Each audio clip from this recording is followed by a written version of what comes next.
ద్వితీయోపదేశకాండము 19వ అధ్యాయము.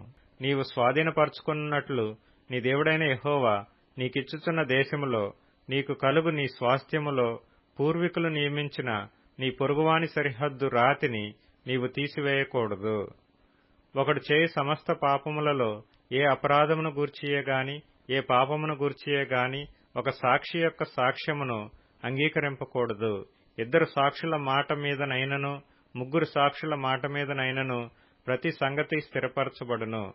అన్యాయపు సాక్ష్యము ఒకని మీద చెప్పుటకు ఒకడు నిలువబడి నేరము మోపుటకై అబద్ధమాడిన ఎడల ఆ వివాదము గల ఇద్దరు మనుష్యులు యెహోవా సన్నిధిని అనగా ఆ కాలములోనున్న యాజకుల ఎదుటను న్యాయాధిపతుల ఎదుటను నిలువవలెను.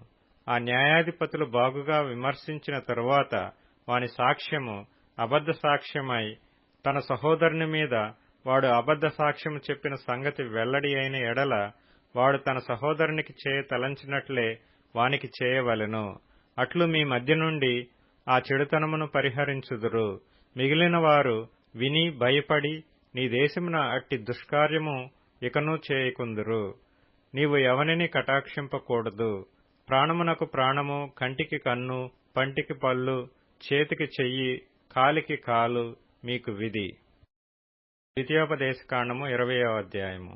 నీవు నీ శత్రువులతో యుద్ధమునకు పోయి గుర్రములను రథములను మీకంటే విస్తారమైన జనమును చూచినప్పుడు వారికి భయపడవద్దు. ఐగుప్తు దేశములో నుండి నిన్ను రప్పించిన నీ దేవుడైన యెహోవా నీకు తోడైయుండును. అంతేకాదు మీరు యుద్ధమునకు సమీపించినప్పుడు యాజకుడు దగ్గరకు వచ్చి ప్రజలతో ఇలాగు చెప్పవలెను. ఇశ్రాయేలీయులారా వినుడి. నేడు మీరు మీ శత్రువులతో యుద్ధము చేయుటకు సమీపించుచున్నారు. మీ హృదయములు జంకనీయకుడి, భయపడకుడి, వణకకుడి, వారి ముఖము చూచి బెదరకుడి. మీ కొరకు మీ శత్రువులతో యుద్ధము చేసి మిమ్మును రక్షించువాడు మీ దేవుడైన యెహోవాయే. మరియు నాయకులు జనులతో చెప్పవలసినదేమనగా, క్రొత్త ఇల్లు కట్టుకొనినవాడు గృహప్రవేశము కాకమునిపే యుద్ధములో చనిపోయిన ఎడల వేరొకడు దానిలో ప్రవేశించును గనుక అట్టివాడు తన ఇంటికి తిరిగి వెళ్లవచ్చును. ద్రాక్షతోట వేసి ఇక దాని పండ్లు తినక ఒకడు యుద్ధములో చనిపోయిన ఎడల వేరొకడు దాని పండ్లు తినును గనుక అట్టివాడు తన ఇంటికి తిరిగి వెళ్లవచ్చును. ఒకడు స్త్రీని ప్రదానము చేసుకుని ఆమెను ఇంకనూ పరిగ్రహింపక మునిపే యుద్ధములో చనిపోయిన ఎడల వేరొకడు ఆమెను పరిగ్రహించును గనుక అట్టివాడును తన ఇంటికి తిరిగి వెళ్లవచ్చును. నాయకులు జనులతో ఎవడు భయపడి మెత్తని గుండె గలవాడగునో వాడు తాను అధైర్యపడిన రీతిగా తన సహోదరుల గుండెలు అధైర్యపరచుకుంటున్నట్లు తన ఇంటికి తిరిగి వెళ్లవచ్చునని చెప్పవలెను. నాయకులు జనులతో మాట్లాడుట చాలించిన తరువాత జనులను నడిపించుటకు సేనాధిపతులను నియమింపవలెను. యుద్ధము చేయుటకు మీరొక పురము మీదికి సమీపించినప్పుడు సమాధానము నిమిత్తము రాయబారమును పంపవలెను. సమాధానమని అది నీకు ఉత్తరమిచ్చి గుమ్మములను తెరిచిన ఎడల దానిలోనున్న జనులందరూ నీకు పన్ను చెల్లించి నీ దాసులగుదురు. అది మీతో సమాధానపడక యుద్ధమే మంచిదని ఎంచిన ఎడల దాని ముట్టడి వేయుడి. నీ దేవుడైన యెహోవా దాని నీ చేతికి అప్పగించినప్పుడు దానిలోని మగవారినందరినీ కత్తివాత హతము చేయవలెను. అయితే స్త్రీలను, చిన్నవారిని, పశువులను, ఆ పురములోనున్నది యావత్తును, దాని కొల్ల సొమ్మంతటిని నీవు తీసుకొనవచ్చును. నీ దేవుడైన యెహోవా నీకిచ్చిన నీ శత్రువుల కొల్ల సొమ్మును నీవు అనుభవించుదువు. ఈ జనముల పురములు కాక నీకు బహుదూరముగా ఉండిన సమస్త పురములకు మాత్రమే ఈలాగున చేయవలెను. అయితే నీ దేవుడైన యెహోవా స్వాస్థ్యముగా నీకిచ్చుచున్న ఈ జనముల పురములలో ఊపిరిగల దేనినీ బ్రతుకనీయకూడదు. వీరు అనగా హిత్తీయులు, అమోరీయులు, కనానీయులు, హివ్వీయులు, యెబూసీయులనువారు తమ తమ దేవతల విషయమై చేసిన సమస్త హేయ కృత్యముల రీతిగా మీరు చేసి నీ దేవుడైన యెహోవాకు విరోధముగా పాపము చేయుటకు వారు మీకు నేర్పకుండునట్లు నీ దేవుడైన యెహోవా నీకాజ్ఞాపించిన ప్రకారముగా వారిని నిర్మూలము చేయవలెను. నీవు ఒక పురమును లోపర్చుకొనుటకు దానిమీద యుద్ధము చేయుచు అనేక దినములు ముట్టడి వేయునప్పుడు దాని చెట్లు గొడ్డల చేత పాడు చేయకూడదు. వాటి పండ్లు తినవచ్చును గాని వాటిని నరికివేయకూడదు. నీవు వాటిని ముట్టడించుటకు పొలంలోని చెట్లు నరులా? అట్టి చెట్లను నీవు కొట్టకూడదు. ఏ చెట్లు తినదగిన ఫలములనిచ్చున్నవి కావని నీవెరుగుదువో వాటిని పాడుచేసి నరికి నీతో యుద్ధము చేయు పురము పడు వరకు వాటితో దానికి ఎదురుగా ముట్టడి దెబ్బ కట్టవచ్చును. ద్వితీయోపదేశకాండము 21వ అధ్యాయము. నీ దేవుడైన యెహోవా నీకిచ్చుచున్న దేశములో ఒకడు చంపబడి పొలములో పడియుండుట కనబడునప్పుడు వాని చంపినవాడెవడో అది తెలియక యుండిన ఎడల నీ పెద్దలను నీ న్యాయాధిపతులను వచ్చి చంపబడిన వాని చుట్టూనున్న పురముల దూరము కొలిపింపవలెను. ఏ ఊరు ఆ శవమునకు సమీపముగా ఉండునో ఆ ఊరి పెద్దలు ఏ పనికిని పెట్టబడక కాడి ఏడ్వని పెయ్యను తీసుకొని దున్నబడకయు విత్తబడకయు నున్న ఏటి లోయలోనికి ఆ పెయ్యను తోలుకొని పోయి అక్కడ అనగా ఆ లోయలో ఆ పెయ్య మెడను విరగతీయవలెను. అప్పుడు యాజకులైన లేవీయులు దగ్గరకు రావలెను. యెహోవాను సేవించి యెహోవా నామమున దీవించుటకు ఆయన వారిని ఏర్పరచుకొనెను గనుక వారి నోటి మాట చేత ప్రతి వివాదమును దెబ్బ విషయమైన ప్రతి వ్యాజ్యమును విమర్శింపబడవలెను. అప్పుడు ఆ శవమునకు సమీపమందున్న ఆ ఊరి పెద్దలందరూ ఆ ఏటి లోయలో మెడ విరగతీయబడిన ఆ పెయ్యపైని తమ చేతులు కడుగుకొని, మా చేతులు ఈ రక్తమును చిందింపలేదు, మా కన్నులు ఇది చూడలేదు. యెహోవా, నీవు విమోచించిన నీ జనమైన ఇశ్రాయేలీల నిమిత్తము ప్రాయశ్చిత్తము కలుగనిమ్ము. నీ జనమైన ఇశ్రాయేలీల మీద నిర్దోషి యొక్క ప్రాణము తీసిన దోషమును మోపవద్దని చెప్పవలెను. అప్పుడు ప్రాణము తీసిన దోషమునకు వారి నిమిత్తము ప్రాయశ్చిత్తము కలుగును. అట్లు నీవు యెహోవా దృష్టికి యథార్థమైనది చేయునప్పుడు నీ మధ్య నుండి నిర్దోషి యొక్క ప్రాణము విషయమైన దోషమును పరిహరించెదవు. నీవు నీ శత్రువులతో యుద్ధము చేయబోవునప్పుడు నీ దేవుడైన యెహోవా నీ చేతికి వారిని అప్పగించిన తరువాత వారిని చెరపట్టి ఆ చెరపట్టబడిన వారిలో రూపవతి అయిన దానిని చూచి ఆమెను మోహించి ఆమెను పెండ్లి చేసుకొన మనస్సయి నీ ఇంట ఆమెను చేర్చుకొనిన తరువాత ఆమె తల క్షౌరము చేయించుకొని గోళ్లను తీయించుకొని తన చెరబట్టలు తీసివేసి నీ ఇంట నివసించి 1 నెల దినములు తన తండ్రులను గూర్చి ప్రలాపన చేయుటకు నీవు ఆమెకు సెలవియ్యవలెను. తరువాత నీవు ఆమె యొద్దకు పోయి ఆమెను పెండ్లి చేసుకొనవచ్చును. ఆమె నీకు భార్య యగును. నీవు ఆమె వలన సంతుష్టి నొందని ఎడల ఆమె మనస్సు వచ్చిన చోటికి ఆమెను సాగనంపవలనే గాని ఆమెను ఎంతమాత్రమును వెండికి అమ్మకూడదు. నీవు ఆమెను అవమానపరిచితివి గనుక ఆమెను దాసివలే చూడకూడదు. ప్రేమింపబడినదొకతియు ద్వేషించబడినదొకతియు 2 భార్యలు ఒక పురుషునికి కలిగియుండి ప్రేమింపబడినదియు ద్వేషింపబడినదియు వాని వలన బిడ్డలు కని జ్యేష్ఠకుమారుడు ద్వేషింపబడిన దాని కొడుకైన ఎడల తండ్రి తనకు కలిగిన దానిని తన కుమారులకు స్వాస్థ్యముగా ఇచ్చున్నాడు.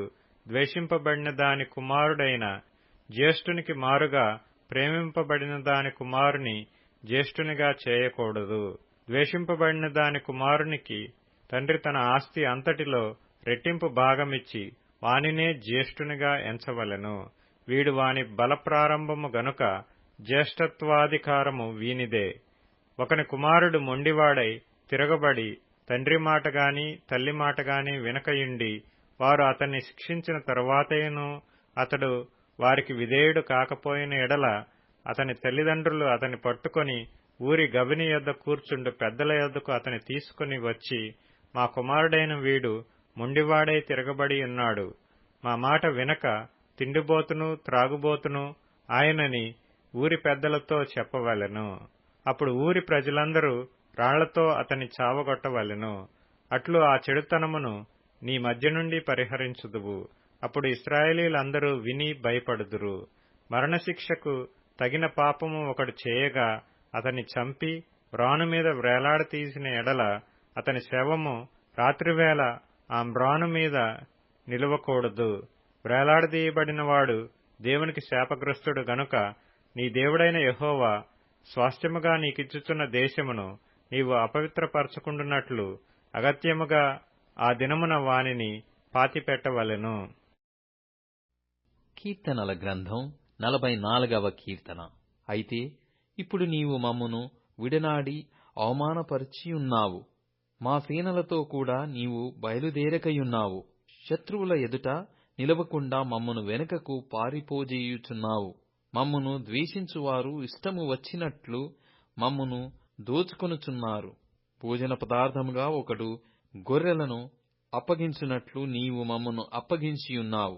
అన్యజనులలోనికి మమ్మను చెదరగొట్టియున్నావు. అధికమైన వెల చెప్పక ధనప్రాప్తి లేకయే నీవే నీ ప్రజలను అమ్మియున్నావు. మా పొరుగువారి దృష్టికి నీవు మమ్మును నిందాస్పదముగా చేసియున్నావు. మా చుట్టూనున్న వారి దృష్టికి అపహాస్యాస్పదముగాను ఎగతాళికి కారణముగాను మమ్మును ఉంచియున్నావు. అన్యజనులలో మమ్మును సామెతకు హేతువుగాను ప్రజలు తల ఆడించుటకు కారణముగాను మమ్మును ఉంచియున్నావు. నన్ను నిందించి దూషించు వారి మాటలు వినగా శత్రువులను బట్టియు పగ తీర్చుకొను వారిని బట్టియు నేను దినమెల్లా నా అవమానమును తలపోయుచున్నాను. సిగ్గు నా ముఖమును కమ్మియున్నది. సామెతల గ్రంథం 10వ అధ్యాయం. నీతిమంతుని నోరు జ్ఞానోపదేశమును పలుకును. మూర్ఖపు మాటలు పలుకు నాలుక పెరికివేయబడును. నీతిమంతుని పెదవులు ఉపయుక్తములైన సంగతులు పలుకును. భక్తిహీనుల నోట మూర్ఖపు మాటలు వచ్చును. లూకాసు వార్త 9వ అధ్యాయం. మరియు ఆయన అందరితో ఇట్లనెను, ఎవడైనను నన్ను వెంబడింపగోరిన ఎడల తన్ను తాను ఉపేక్షించుకొని ప్రతిదినము తన శిలువను ఎత్తుకొని నన్ను వెంబడింపవలెను. తన ప్రాణమును రక్షించుకొనగోరువాడు దానిని పోగొట్టుకొనును. నా నిమిత్తమై తన ప్రాణమును పోగొట్టుకొనువాడు దానిని రక్షించుకొనును. ఒకడు లోకమంతయు సంపాదించి తన్ను తాను పోగొట్టుకొనిన ఎడల లేక నష్టపరుచుకొనిన ఎడల వానికేమి ప్రయోజనము? నన్ను గూర్చియు నా మాటలను గూర్చియు సిగ్గుపడువాడెవడో వాని గూర్చి మనుష్యకుమారుడు తనకును తన తండ్రికిని పరిశుద్ధ దూతలకును కలిగియున్న మహిమతో వచ్చునప్పుడు సిగ్గుపడును.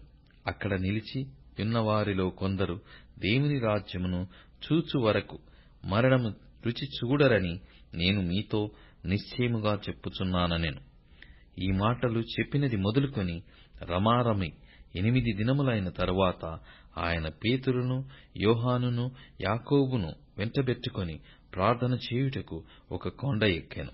ఆయన ప్రార్థించుచుండగా ఆయన ముఖరూపము మారెను. ఆయన వస్త్రములు తెల్లనివై దగదగ మెరిసెను. మరియు 2 పురుషులు ఆయనతో మాటలాడుచుండిరి. వారు మోషే ఏలియా అనువారు. వారు మహిమతో అగపడి ఆయన యెరూషలేములో నెరవేర్చబోవు నిర్గమమును గూర్చి మాటలాడుచుండిరి.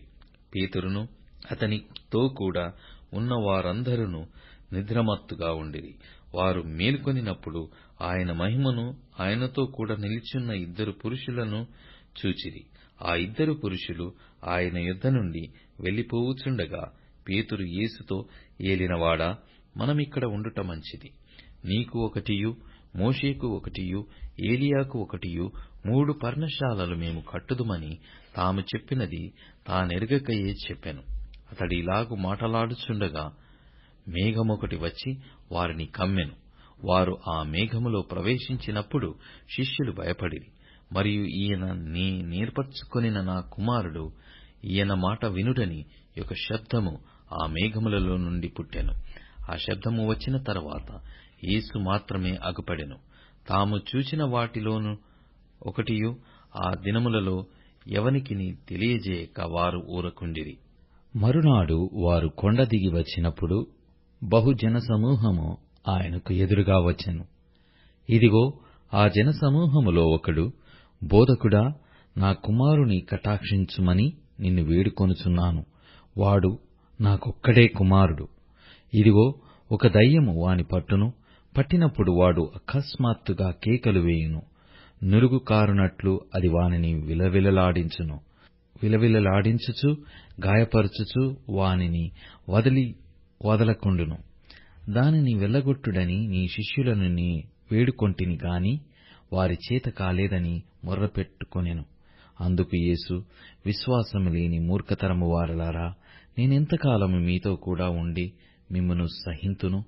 నీ కుమారుని ఇక్కడికి తీసుకుని రమ్మని చెప్పాను.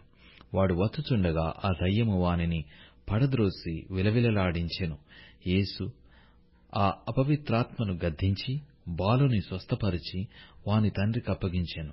గనుక అందరూ దేవుని మహాత్మ్యమును చూచి ఆశ్చర్యపడిరి.